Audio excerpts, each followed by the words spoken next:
Hi, this is Mark Polson from the Landcat recording for Morningstar today, and thanks to Morningstar for giving me the chance to speak to you guys.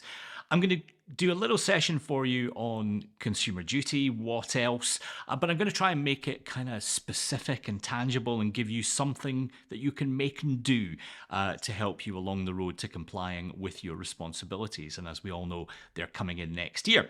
I thought we might talk a little about communications. There's obviously lots and lots to do in consumer duty, from value for money assessments to all sorts of other stuff. But I think communications is one of the more approachable areas, and it's also one of the ones that has the highest impact on advice and planning firms. So let's dive into that. Now, the fundamental principle that I think I've come to after spending far too long reading this stuff and thinking about it is this: it is no longer enough for you to assume the responsibility of understanding things so that your client doesn't have to. To put it another way, it's not enough that they have you. They have to be able to understand things themselves. And for that to happen, it has to be put in a way where they have a chance in heaven of so doing. And as I don't need to tell you, in all too many cases, that is far from the situation as we stand just now. And that's whose fault is it? Well, I mean, it's just life. I guess the documents that a client gets when you recommend that they perhaps open a pension on a platform, or open a SIP, or join a centralized investment proposition that you've put together, whatever it may be, these things have grown over time. So they've been added to and refined, and you end up with this funny set of documentation, which is often very, very long, and nobody can quite tell you why it's the way it is. And it's something to do with people that used to work here but don't anymore, and then we didn't think we could change it, and whatever. But actually, what it's got to do with a lot of the time isn't legal responsibility or compliance responsibility. It has to do with bottom covering by providers. And that's the sort of thing that Consumer Duty is starting to call out. It is not enough that you can wade your way through this absolute quagmire. The client has to be able to do so as well. And so hopefully enlightened providers are starting to put together documentation where clients have a reasonable hope of doing that. In the meantime, there are some things that you can do to start heading along the road to helping clients understand what it is they've got, what it costs, and as a result of those two things, being better informed and better able to ascribe value to the products and services that you've recommended for them. And of course, this isn't just about regulated products, financial planning's in this as well. And so for clients to understand the services that you're going to provide to them is important too. So the documentation that you generate is part of this whole kind of world of change that's going on. And the whole thing here, and really the fundamental bit of Consumer Duty, and why I get a bit worried if firms say, oh God, it's just another prod to comply with or whatever. I think it's a lot more than that. And I think it resets the power balance where the clients had the least power until very recently. You had quite a lot of power, but still most of it was with the providers. What Consumer Duty is going to do is let you hold providers to account, and it's going to empower clients more. And that should be something, I think, that we all welcome. But of course, with great power comes great responsibility. And here's one of the responsibilities. So here's a suggestion.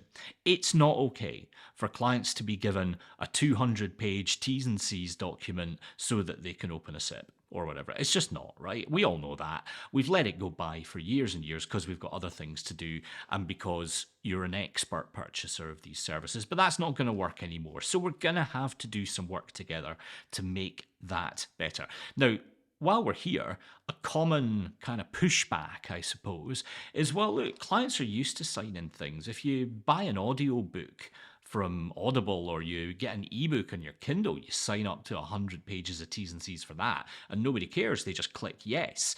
And the response to that is that it has to be proportionate. If I buy an ebook and I don't like it, or I feel I've had a disappointing experience, I may have wasted $7.99. If I get my retirement wrong because I've gone into a contract that I didn't understand, guess what?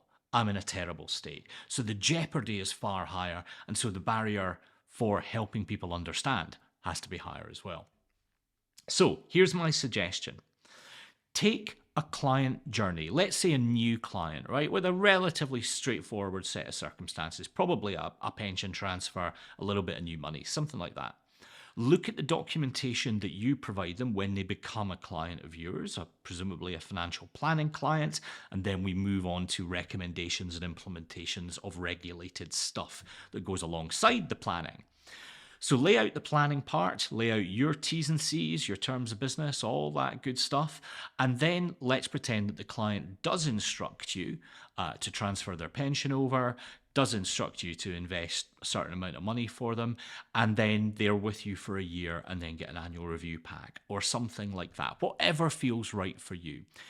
Try and get all the documentation that comes with that. And if it's printed, that's great because you can lay it out on the kitchen counter or on a boardroom table or whatever it is that you have. But if you can't be bothered doing that, then of course looking at it on screen is fine. And as you go through each bit, try and put yourself in the shoes of a client in your target client segment.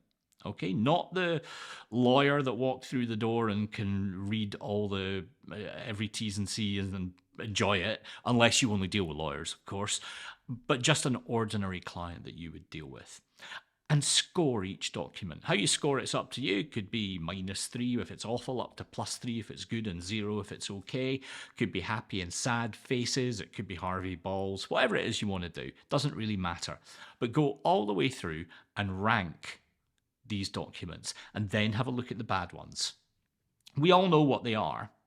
And then from there, we've got a hit list. And what Consumer Duty asks you to do, or really requires you to do, is to say to yourself, right, this isn't good enough. My client can't understand this. What am I going to do about it? Because I, the advisor, am closest to the client, and therefore most responsibility falls to me. Well, I'd say if we're rebalancing the power dynamic between advisors and providers, first thing you do is go to the provider. Hopefully you have a good relationship with them and say, look, boys and girls, what are you doing to make these documents better? Because at the moment, I don't think they're right. And if I keep knowingly giving my client documentation that fails this test, I am not upholding my end of what's required under Consumer Duty, and you certainly aren't. So let's get working on this. Hopefully, as I say, your providers are enlightened and will be working away on that anyway, and they can share their plans with you. If their plans are good, great.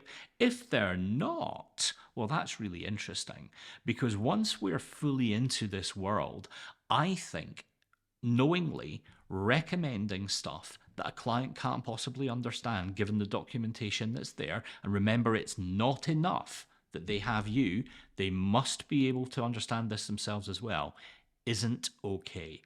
And that's where some more difficult conversations may need to be had.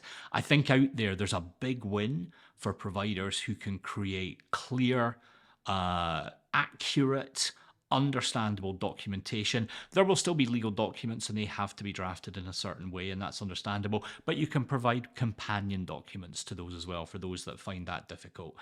Something will come through. Somebody will do this well, and I think they might do rather well, particularly if the big old firms find this very challenging. So anyway, there we go. You've got a communications kind of goal that you have to work through as part of Consumer Duty. This is a nice starting point. Just map out a journey, look at what's good and what's not good, and start to take action and have conversations about the stuff that's not good. It's one small step towards a very, very big and very interesting new world, which I think will benefit you and will benefit your clients. So that's it from me this time. Hope that was interesting. Hope to speak to you again soon. Thanks once again to Morningstar, and thanks to you for listening. Cheers.